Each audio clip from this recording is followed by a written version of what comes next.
Before we begin, let me ask you something. When you walk into your home, do you feel peace? Or do you feel pressure? Because a house can look fine on the outside and still feel heavy on the inside. And the truth is, your home was never meant to be a place of stress, fear, or constant struggle. It was meant to be a place where God's presence lives, where peace stands guard, and where love sets the tone. Today, we're going to speak a powerful blessing over your home, inviting God into every room, every relationship, and every moment, so what you live in every day can become a place of rest, protection, and lasting faith. When we talk about blessing a home, we have to start with this simple truth. A house only becomes a home when God's presence is invited in. You can have the nicest furniture, the quietest neighborhood, and everything looking right on the outside, yet still feel tension, heaviness, or restlessness on the inside. That's because peace doesn't come from decor or space, it comes from presence. And when God's presence fills a home, everything begins to shift. Not because life suddenly becomes perfect, but because His Spirit changes the atmosphere. So many people are waiting for God to fix something before they invite Him in. But God doesn't show up after things improve. He's the reason things improve. You don't have to clean yourself up, clean your family up, or clean your situation up before welcoming Him. God is not intimidated by mess. In fact, He specializes in stepping into disorder and bringing divine order. When you invite Him into your home, you're saying, Lord, you are welcome here exactly as we are. God's presence brings peace that doesn't make sense. It's not the kind of peace that depends on whether everyone is behaving or whether the bills are paid on time. It's a settled assurance that says even if things aren't perfect, God is here. And that changes everything. When His presence fills a home, fear loses its authority. Worry doesn't get to run the day. Anger doesn't get the final word. There's a quiet strength that settles in, and suddenly the home becomes a place of rest instead of pressure. And let me say this clearly, God wants to dwell in your home. He's not distant. He's not hard to reach. He's not waiting for an invitation that's worded just right. He responds to sincere hearts. When you pray over your home, when you say out loud, Lord, this house belongs to you, you are setting spiritual boundaries. You are declaring that your home is not just a physical space, it's holy ground. Every room, every conversation, every moment becomes an opportunity for His presence to move. When God is welcome in a home, relationships begin to soften. Harsh words lose their power. Forgiveness becomes possible where it once felt impossible. Patience grows where irritation used to dominate. That doesn't mean disagreements disappear, but it does mean love becomes stronger than conflict. God's presence teaches us how to respond instead of react, how to listen instead of defend, how to love instead of control. And here's something we don't talk about enough. Your home carries a spiritual atmosphere. People feel it when they walk in. Children absorb it. Marriages are shaped by it. When God's presence fills a home, that atmosphere becomes one of safety, acceptance, and grace. It becomes a place where people can breathe, where mistakes don't define them, and where growth is encouraged instead of demanded. Inviting God's presence also means giving Him permission to guide the home. Not just on Sundays, not just during prayer time, but in everyday decisions, how we speak to one another, what we allow into our minds, what we prioritize. God doesn't come to dominate, He comes to lead. And when He leads a home, wisdom increases, confusion decreases. There's clarity where there used to be chaos. Some people think God's presence is loud and dramatic. But most of the time, it's gentle and steady. It's the calm that helps you make better choices. It's the quiet nudge to respond with kindness instead of frustration. It's the reassurance that reminds you you're not alone in this season. And when that presence is consistent, the home becomes a place of renewal instead of exhaustion. You don't need a perfect prayer to invite God in. You just need an open heart. Speak to Him as you are. Walk through your home and dedicate it to Him. Ask Him to fill every corner with His peace, every room with His love, every heart with His wisdom. God honors those invitations. He takes them seriously. And when He comes, He doesn't come empty-handed. He comes with peace, strength, and a sense of belonging that no circumstance can take away. A home filled with God's presence becomes a place where lives are restored, faith is strengthened, And peace becomes the foundation that holds everything together. Once God's presence is welcomed into a home, the next thing that naturally follows is protection and peace. When you belong to God, what belongs to you matters to Him. That includes your family, your relationships, your mind, and the place you live. Too many people are trying to protect their homes with worry, control, or constant fear, but none of those things actually guard anything. Real protection comes from trusting God and speaking His promises over what He has entrusted to us. Peace doesn't mean the absence of trouble. It means trouble doesn't get to dominate the atmosphere. There will be challenges, misunderstandings, unexpected situations, and moments that try to shake your stability. But when God's peace is established in a home, those moments don't take over. Peace stands guard. It keeps anxiety from running wild and stops fear from making decisions. You may still face difficulties, but you face them with confidence instead of panic. God's protection isn't fragile. It doesn't come and go based on how perfectly we behave. It's steady, faithful, and constant. When we pray for God's protection over our homes, we are not begging Him to do something He's reluctant to do. We are aligning ourselves with what He already desires. He cares deeply about the safety, emotional health, and spiritual well-being of your household. There's something powerful about speaking protection out loud. Words matter. When you declare peace over your home, you're not just making a positive statement, you're enforcing a spiritual truth.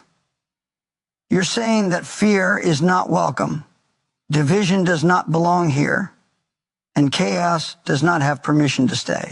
God responds to faith-filled declarations that are rooted in trust, not fear. So many homes are under pressure, not because God isn't present, but because fear has been given too much room. Fear sneaks in through constant worry, negative talk, and imagining worst-case scenarios. But peace pushes fear out. And peace grows when we choose to trust God instead of trying to control everything ourselves. Control creates tension. Trust releases peace. God's peace has the ability to calm hearts, restore sleep, and quiet racing thoughts. It guards the mind when stress tries to overwhelm it. It brings a sense of safety that allows people to relax and be themselves. When peace fills a home, children feel secure, relationships feel less strained, and the atmosphere becomes lighter. You may not even be able to explain it. You just know something is different. Protection also means guarding what comes into your home, not just physically, but emotionally and spiritually. What conversations are shaping the environment? What attitudes are being tolerated? What thoughts are being entertained? God's peace acts like a filter. It helps us recognize what doesn't belong and gives us the courage to remove it, not in a harsh way, but in a wise and loving way. Sometimes protection means God keeps something away. Other times it means He gives you the strength and wisdom to walk through something without being damaged by it. Either way, His hand is involved. When you trust God as the protector of your home, you stop living on edge. You stop expecting disaster. You start expecting God to show up, guide you, and cover you. Peace also creates unity. When people feel safe, they're more open. When fear is removed, communication improves. God's peace helps heal misunderstandings and soften hardened hearts. It creates space for grace to operate. Instead of reacting emotionally, you begin responding thoughtfully. That kind of peace doesn't happen by accident. It's cultivated through prayer, trust, and intentional surrender. Let me say this clearly. Your home does not have to be ruled by anxiety. It doesn't have to be loud with tension or heavy with stress. God's peace is available and His protection is real. When you declare His covering over your household, you are choosing faith over fear. You are choosing rest over worry. And when God's peace is established, your home becomes a place where people are strengthened instead of drained. A home covered by God's protection and filled with His peace becomes a refuge where fear has no authority and love has the final word. After peace and protection are established in a home, something else begins to grow naturally, and that is a sense of provision, favor, and stability. This is where many people struggle because they look at their circumstances and think, I don't see how this is going to work. Bills need to be paid. Decisions need to be made. The future feels uncertain. But God never asked us to figure everything out. He asked us to trust Him. And when a home is surrendered to God, provision is no longer something you chase. It's something you receive step by step. God's provision doesn't always look the way we expect it to. Sometimes we imagine sudden breakthroughs, dramatic changes, or instant abundance.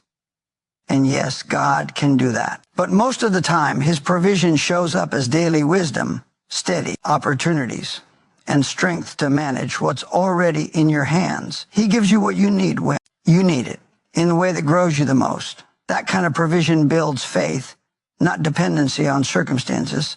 Favor is closely connected to obedience and trust. When you invite God into your home and allow Him to lead, you start making better decisions, not because you're perfect, but because you're listening. Favor shows up as doors opening at the right time, protection from costly mistakes, and peace about choices that once felt overwhelming. It's God gently guiding you so your steps align with His plan, even when you don't see the whole picture. Stability is something so many families are longing for, especially in a world that feels unpredictable. But real stability doesn't come from income alone or from having everything planned out. It comes from knowing that God is your source. When God is the foundation of a home, finances no longer control emotions, and uncertainty no longer steals joy. You learn how to be content while still believing for more. You learn how to manage wisely instead of worrying constantly. God cares about the practical details of your life. He cares about your work, your responsibilities, your goals, and your future. Sometimes people think faith means ignoring reality, but faith actually helps you face reality with confidence. When you pray over your home for provision, you're not denying challenges, you're declaring that challenges don't have the final say. God does. Provision also includes clarity. There are seasons when confusion creates stress in a home, confusion about direction, finances, relationships, or next steps. But God is not a God of confusion. When He is welcomed into decision-making, clarity increases. You may not get all the answers at once, but you get enough light for the next step. And that's how stability is built, one obedient step at a time. Favor doesn't mean life is easy. It means God is involved. It means even setbacks can be used for growth. It means delays don't destroy you and disappointments don't define you. Favor teaches you to trust that God is working behind the scenes, arranging things in ways you couldn't plan on your own. When a home operates under God's favor, there's a quiet confidence that says, we'll be okay because God is with us. Another part of provision is learning to steward what God gives. Stability grows when gratitude replaces complaint. When you thank God for what you have instead of focusing on what you lack, peace increases and stress decreases. Gratitude shifts the atmosphere of a home. It reminds everyone that God has been faithful before and will be faithful again. That mindset opens the door for more, not because God is impressed, but because trust is growing. God's provision also strengthens unity. Financial pressure often creates tension, but when God is trusted as the provider, blame and frustration lose their power. Conversations become calmer. Decisions become prayerful. There's less panic and more patience. That doesn't happen overnight, but it happens consistently when God is invited to lead instead of being asked to rescue at the last minute. Let me remind you of this. God is not limited by what you see. He is not stressed by your needs. He is not overwhelmed by your responsibilities. When your home is placed in His hands, He provides wisdom, resources, and peace in ways that sustain you, not just temporarily, but long-term. A home that trusts God for provision and walks in His favor becomes stable, not because life is predictable, but because God is faithful. When God's presence fills a home, when His peace stands guard, and when His provision becomes the foundation, something powerful begins to form a legacy. A home starts to shape, lives not just for today, but for years to come. Legacy isn't about perfection or having everything figured out. It's about consistency, love, and faith lived out in everyday moments. What happens inside a home leaves an imprint, and God cares deeply about what is being built there. A legacy of faith begins with example, not pressure. People learn far more from what they see than from what they're told. When faith is practiced naturally through prayer, gratitude, forgiveness, and trust, those values sink in deeply. Children learn what it means to rely on God, not because they're forced to, but because they see how peace replaces fear and hope replaces discouragement. A home like that becomes a safe place to grow spiritually, ask questions, and discover purpose. Love is the language that carries faith forward. Not a perfect love, but a patient, forgiving, and grace-filled love. Every home has moments of tension, mistakes, and misunderstandings. But when love is chosen consistently, it teaches everyone inside that they are valued beyond their performance. God's love creates an environment where people are corrected without being crushed, guided without being controlled, and supported without being judged. Obedience is also part of the legacy we build, but it's important to understand what that really means. Obedience is not about rules without relationship. It's about trust. It's choosing God's ways even when they're not the easiest. When a home honors God through integrity, honesty, humility, and kindness, it lays a foundation that stands strong through every season. Those choices may not always be celebrated by the world, but they produce peace and stability that lasts. A home grounded in faith becomes a place of unity. Unity doesn't mean everyone agrees all the time. It means love is stronger than disagreement. It means forgiveness is practiced quickly and pride doesn't get the final word. God uses unity to heal wounds and strengthen bonds. When unity is present, the home becomes a place of encouragement instead of criticism and support instead of pressure. Legacy is also about what you allow to grow in your home. What attitudes are being nurtured? What values are being reinforced? When God is at the center, compassion grows. Gratitude increases. Self-control develops. Those qualities don't appear overnight, but they are cultivated over time through prayer, patience, and intentional choices. God works through small, faithful moments to produce lasting impact. One of the most powerful things a home can become is a place of refuge, not just for the people who live there, but for those who visit. When God's love is evident, people feel it. They sense acceptance. They experience peace. A home that reflects God's heart becomes a light without needing to announce itself. Its influence extends beyond its walls, touching lives in ways you may never fully see. Legacy also requires perseverance. There will be seasons when progress feels slow, when prayers seem unanswered, and when growth feels invisible. But God is always working beneath the surface. Faithfulness in those seasons matters more than dramatic moments. The seeds planted today will bear fruit in time. God honors homes that remain committed to Him, even when the results aren't immediate. Let me encourage you with this. No effort made in love and faith is wasted. Every prayer spoken, every act of kindness, every choice to trust God contributes to the legacy being built. You may not see the full picture now, but God does, and He is faithful to complete what He begins. A home that builds a legacy of faith, love, and obedience becomes a testimony of God's goodness that echoes through generations. If this prayer over your home spoke to your heart, don't keep it to yourself. Take a moment right now and invite God into every room of your life by staying connected here. Like this video as an act of agreement. Subscribe so you can continue praying and growing with us. And share this message with someone who needs peace, protection, and blessing over their home today. And before you go, write amen in the comments as a declaration that your home belongs to God and His presence will dwell there.